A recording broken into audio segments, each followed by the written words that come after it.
Hoy nos adentramos en una historia dura, una historia que nos lleva a Ciudad Juárez, en México. Vamos al 14 de febrero de 2001, una fecha que asociamos al amor, San Valentín, pero que allí marcó, pues, el comienzo de una auténtica pesadilla. Hablamos del caso de Lilia Alejandra García Andrade. Tenía solo 17 años. Muy joven, y ya era madre de dos niños muy pequeños, ¿eh? Jade, de 2 añitos, y Caleb, que tenía solo 6 meses. Sí, trabajaba en una maquiladora, estas fábricas de ensamblaje tan típicas de la frontera, y además estudiaba. Su sueño era ser periodista. Las crónicas, los vídeos que hemos visto, la describen como una chica muy vital, ¿eh? Siempre con una sonrisa enorme. Fíjate que ese mismo día repartió piruletas con forma de corazón a sus compañeras de trabajo. ¡Qué detalle! Pero ese día, algo le inquietó. Ella sintió algo raro. Al salir del trabajo y subir al autobús, un hombre se le acercó, le dijo algo al oído. Y esa fue la última vez que alguien la vio con vida. Madre mía. Su madre, Norma Andrade, pues imagínate, las horas pasaban, Lilia no llegaba, descartó que estuviera con amigas porque ella siempre avisaba. La preocupación, claro, se disparó. Y esa preocupación se topó de bruces con la realidad institucional de aquel momento. Cuando Norma fue a denunciar la desaparición, ya de madrugada, el día 15, la respuesta fue terrible. Un reflejo de lo que vendría después. Le dijeron, señora, tiene que esperar 72 horas. O eso de, seguro que anda con el novio. La típica respuesta culpabilizadora, ¿no? Exacto. Espérese 48 horas. Incluso un agente, llegó a decirles que bastante favor les hacían buscándola, que solo eran 2 para investigar, según él, 2 millones de mujeres desaparecidas. ¡Qué barbaridad! Como si fuera algo normal. Una forma brutal de minimizar la urgencia en una ciudad que ya era, por desgracia, famosa por esto. Es que es difícil imaginar esa angustia, esa espera. Y terminó de la peor manera. El 21 de febrero, el cuerpo de Lilia apareció, envuelto en una manta, en un solar, un descampado entre 2 avenidas importantes. Los informes son terribles. Había sufrido tortura, agresión sexual y la estrangularon. Y hay un detalle que pone los pelos de punta. El cuerpo todavía estaba tibio. Sí, eso indicaba que la habían matado poco antes de encontrarla, después de tenerla secuestrada una semana entera. Norma Andrade contó lo que fue ver las fotos del expediente. Empezar a entender, dijo ella, el horror que vivió durante esa semana. Por eso, precisamente hoy, lo que queremos hacer al revisar las fuentes, las crónicas, los testimonios, no es solo contar los hechos. Queremos intentar desenredar esa lucha tan compleja por la justicia de su familia, ver las inconsistencias tan gordas de la investigación oficial que denuncian las propias fuentes. Y sobre todo, creo, poner sobre la mesa las preguntas que 20 años después siguen ahí, sin respuesta clara. Es un caso muy representativo de la impunidad y de esa lucha por no olvidar. Vamos a la investigación en sí. ¿Qué pistas iniciales hubo? ¿Qué reveló la autopsia? Pues mira, la autopsia dio datos que parecían clave. Por un lado, restos de semen. Eso es fundamental para el ADN, claro. Ajá. Por otro, encontraron piel bajo las uñas de Lilia. Una señal de que intentó defenderse, de que luchó. Luchó hasta el final. Y algo muy importante. En la manta que la envolvía había manchas de sangre. Sangre con un perfil genético diferente al de Lilia. O sea, de otra persona. Exacto. Eso ya apuntaba desde el principio a que podía haber más gente implicada. La causa oficial de la muerte fue asfixia por estrangulamiento, manual. Había pruebas, entonces. Pruebas bastante claras. Pero la familia sentía que no se hacía nada o peor, que se intentaba tapar algo desde el Ministerio Público. Esa era la percepción, sí. Así que Norma Andrade y otras familias decidieron organizarse. Ese mismo año, 2001, Norma cofundó Nuestras Hijas de Regreso a Casa. Una organización clave. Para unir fuerzas, para meter presión, para gritar que esto no podía quedar así. Y esa presión, aunque tardó, tuvo resultados. Al menos en parte. Fue en 2008, 7 años después del crimen. A petición de la defensa de Norma se hizo un cotejo de ADN. Compararon las muestras del caso de Lilia con las de otros feminicidios de Juárez. ¿Y qué salió? Pues algo tremendo.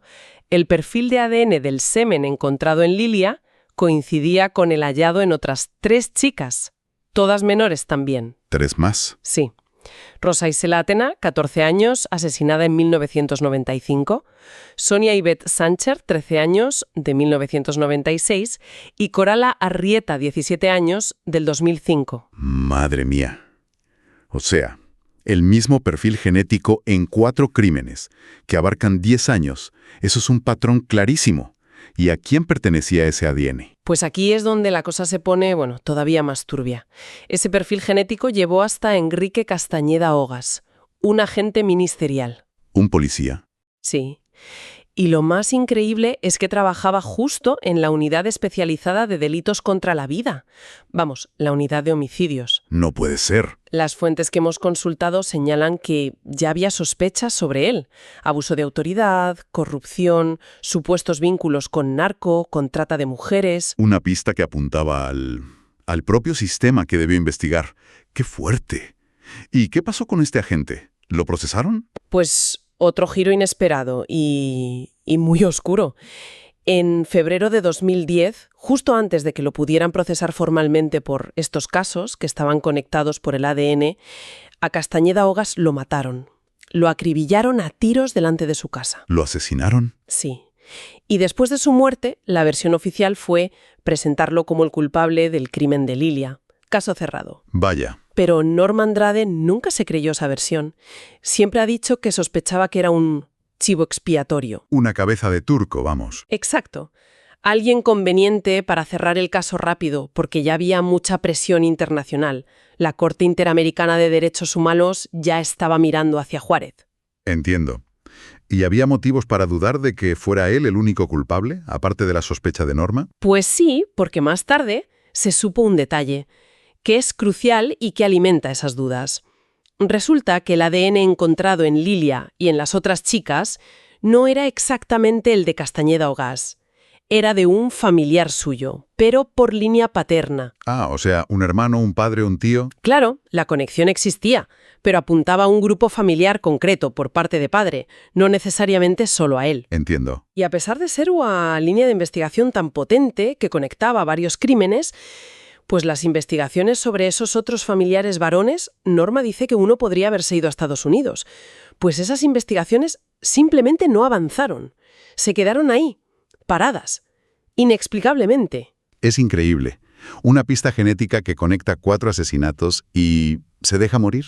Mientras tanto, la lucha de Norma Andrade, su activismo, le salió carísimo. Uf, muchísimo. La pusieron en el punto de mira. En 2011, además, muy poco después de que asesinaran a Maricel Escobedo, otra madre activista muy conocida en México, Norma sufrió un atentado brutal. Iba a subirse al coche y le dispararon 5 veces, a quemarropa. Es terrible. Sobrevivió casi de milagro, y la tuvieron que trasladar a Ciudad de México porque la situación era insostenible. ¿Por qué? Porque hasta los médicos que la estaban tratando en Juárez recibieron amenazas de muerte para que dejaran de atenderla. Imagínate el nivel de impunidad, de amenaza. Es que no tiene nombre, pero la cosa no acabó ahí, ¿verdad? No, no acabó ahí. Solo 2 meses después de ese tiroteo, cuando se estaba recuperando en Ciudad de México, en una casa de seguridad que le había puesto el propio Estado. ¡Qué ironía! Pues sí, un hombre entró y la apuñaló en el cuello. Otro ataque. Otro ataque. Y volvió a sobrevivir. Es que da miedo pensar el riesgo que corren las personas que exigen justicia en sitios así. Totalmente. Y claro, ante la falta de avances en México y viendo la violencia directa que sufría Norma, el caso acabó llegando a instancias internacionales. Era el paso lógico, sí. El 7 de mayo de 2018 se presentó formalmente ante la Comisión Interamericana de Derechos Humanos, la CIDH, en Costa Rica. Y en esa primera audiencia pasó algo que parecía un avance importante. El Estado mexicano reconoció su responsabilidad internacional. Reconoció que había fallado. Sí, admitió los fallos en la investigación, la falta de protección a Lilia y a la familia, e incluso propuso buscar una solución amistosa. Una solución amistosa. ¿Eso qué significa exactamente en un caso como este? Bueno, es un mecanismo que tiene la Comisión Interamericana. El Estado reconoce que violó derechos humanos y se compromete a buscar reparaciones, soluciones, negociadas con las víctimas. Podría ser desde dinero hasta, cambios en las leyes o actos públicos de perdón, sin tener que llegar a una sentencia de la Corte como tal. Pareció un gesto de buena voluntad por parte de México. Parecía, porque lo que pasó justo después es Es de película de suspense, pero de las malas. Totalmente. Solo 12 días después de esa audiencia en Costa Rica, donde México admite fallos, 12 días, la Fiscalía de Chihuahua saca una orden de detención contra un hombre llamado Manuel N. En algunas fuentes lo identifican como Manuel Navarro. Vale. Y lo más increíble, era un vendedor ambulante que trabajaba justo en la puerta de las oficinas de la Fiscalía. Sí, ahí mismo. Y lo más fuerte, según todas las fuentes, su nombre no había aparecido nunca en los 17 años de investigación del caso de Lilia. Jamás. Exacto. La aparición de este señor fue, como mínimo, sospechosamente oportuna, ¿no? Justo después de que el Estado admitiera responsabilidad internacionalmente. Lo detuvieron el 19 de mayo de 2018. Y la versión oficial que se montó es que él, así de repente, sin que le preguntaran específicamente por esos crímenes, confesó haber matado al menos a 10 chicas menores entre 1994 y 2005. 10. 10. Y entre ellas, supuestamente, estaban Sonia Ybet, Rosa Isela y Coral. Las 3 chicas que estaban vinculadas genéticamente al caso de Lilia por el ADN de la familia Castañeda Ogas. Espera. A ver si lo entiendo. Si el ADN que conectaba los casos apuntaba a la familia paterna de Castañeda Ogas, ¿cómo podía ser este hombre, Manuel N., el culpable? ¿Y por qué la Fiscalía decía entonces que él era también el asesino de Lilia? Ahí está la madre del cordero, la gran contradicción que denuncian tanto las fuentes periodísticas como la defensa de Norma. La Fiscalía llegó a decir públicamente que el ADN de Manuel N. coincidía en un 99% con el semen encontrado en Lilia. ¿Un 99%? Sí. Pero claro, eso choca frontalmente con la pista original, la de la familia Castañeda Ogas por vía paterna. ¿Cómo lo justificaron? Pues según un agente ministerial que citan en un reportaje para vincular a Manuel N., al principio no le hicieron una prueba genética directa. Hicieron una compulsa. ¿Una compulsa? ¿Qué es eso? Una comparación de documentos, básicamente, y concluyeron que Manuel N. y Castañeda Ogas compartían un antepasado común, pero muy lejano. Y ojo, no por línea paterna. O sea que la conexión genética fuerte, la que tenían por línea paterna y que ligaba 4 casos, ¿la olvidamos? Parece que sí. Y la cambiamos por una supuesta confesión espontánea y una comparación de papeles, que habla de un tatarabuelo común por otra rama familiar. Suena montaje, ¿no? A querer cerrar el caso como sea. Eso es justo lo que denuncia la familia Andrade.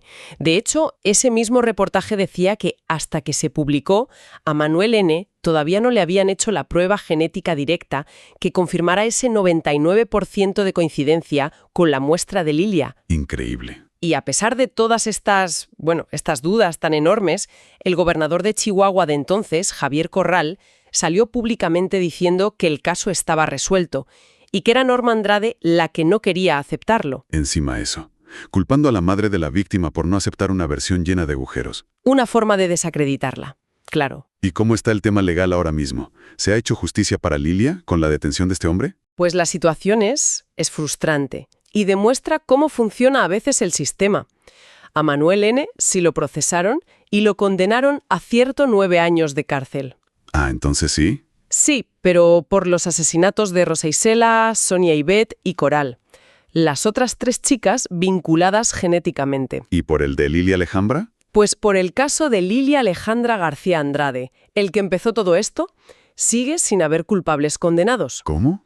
La versión de la Fiscalía sobre Manuel N. no ha servido judicialmente para condenarlo por el asesinato de Lilia. Norma Andrade y su abogada siguen manteniendo lo mismo, que en el crimen de Lilia participaron varias personas, que fue quizás una red criminal, no un asesino en serie actuando solo, como pintaba la versión oficial de Manuel N. O sea que a pesar de la condena por los otros casos, el asesinato de Lilia sigue legalmente impune. Exactamente. Y mientras, la Comisión Interamericana de Derechos Humanos ya sacó su informe final.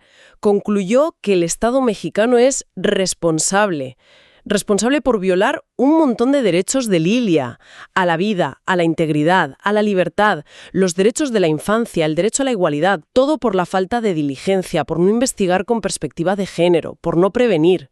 Y ahora se espera la sentencia final de la Corte Interamericana, ¿no? Eso es. A ver qué dice la Corte. En medio de todo este lío judicial, de esta lucha tan larga contra la impunidad, hay algo que está haciendo la familia que me parece muy potente. Rescatar la memoria de Lilia, ir más allá del número de expediente de la etiqueta de víctima. Su hija Jade, que era un bebé cuando desapareció su madre, Sí, Jade García Andrade. ella impulsó algo muy emotivo en febrero de 2025, justo para el 24 aniversario del asesinato, una exposición en Ciudad de México. Se llamaba Los Pasos de Alejandra. Sí, es un trabajo fundamental, de reconstrucción de la identidad, de quién era ella. El objetivo, como dijo Jade, era mostrar a Lilia Alejandra como la persona que fue, antes de ser un número o una cifra, un caso más. Qué importante eso. La exposición tenía fotos de su vida, sonriendo en el cole, en su fiesta de 15 años, vestida de blanco, objetos suyos que te hablan de ella, su cazadora de los Chicago Bulls, peluches, hasta un trozo de una batería que le regaló a su madre con su primer sueldo. Pequeños detalles que la traen de vuelta. Buscaba recuperar a esa mujer alegre, risueña, como decía Jade. Lilia tenía una frase: si yo le sonrío al mundo, el mundo me va a sonreír. Es un acto de resistencia contra esa narrativa que solo habla de la muerte violenta. Es fundamental darle voz a la vida que le quitaron. Norma Andrade también lo decía, que su deseo es que se recuerde a Lilia como una mujer viva, inquieta, inteligente, amorosa, comprometida y sensible, llena de vida. Y esta iniciativa de memoria tiene todavía más fuerza ahora, mientras esperan la audiencia final ante la Corte Interamericana. Claro. Porque ahí lo que buscan es denunciar justo eso, los fallos estructurales, cómo se investigan los feminicidios en México, sin perspectiva de género, sin entender la vulnerabilidad de las niñas, de las mujeres. Hemos recorrido los hilos de esta historia tan dolorosa, una vida joven rota, una investigación que parece un laberinto lleno de callejones sin salida y pistas olvidadas. Una madre incansable, Norma, que ha sobrevivido a 2 intentos de asesinato por buscar la verdad. Y una familia que lucha por mantener viva la memoria de Lilia, la chica alegre que soñaba con ser periodista. Las palabras de Norma ante la CIDH resuenan mucho. Espero una sentencia favorable para Alejandra, pero para todas las niñas mujeres de México. Que los verdaderos agresores de Alejandra sean detenidos, porque mientras sigan libres, siguen asesinando jovencitas. Es tremendo. Lo que más interpela quizá de todo este caso son esos giros de guión tan bruscos y a veces tan convenientes para la versión oficial. Totalmente. Pasamos de una negligencia inicial clara a una pista genética sólida que apunta a la familia de un agente ministerial. Que luego aparece asesinado. Exacto. Y esa pista se abandona, sin más. Y de ahí saltamos a la detención sorpresa de un vendedor ambulante como supuesto asesino múltiple, contradiciendo la genética previa basándose en confesiones dudosas. Esto te obliga a hacerte preguntas muy incómodas sobre el sistema, ¿no? Preguntas como ¿cuál es la capacidad real o la voluntad real de aclarar crímenes complejos cuando las primeras pistas apuntan hacia adentro, hacia posibles implicaciones de gente del Estado o de redes criminales? Esa es la cuestión clave. La insistencia de Norma Andrade en que no fue un asesino solitario, sino una red, frente a esa narrativa oficial del feminicida en serie, que sería Manuel N., plantea una duda muy seria. ¿Hasta qué punto esa estrategia de buscar culpables individuales, a veces presentados de forma tan contradictoria y oportuna, puede servir de tapadera? ¿Una tapadera para qué? Pues para ocultar responsabilidades más grandes, más sistémicas, en lugares con una violencia tan extrema y con sospechas de corrupción como Ciudad Juárez. Es una reflexión, inquietante que este caso nos deja ahí flotando.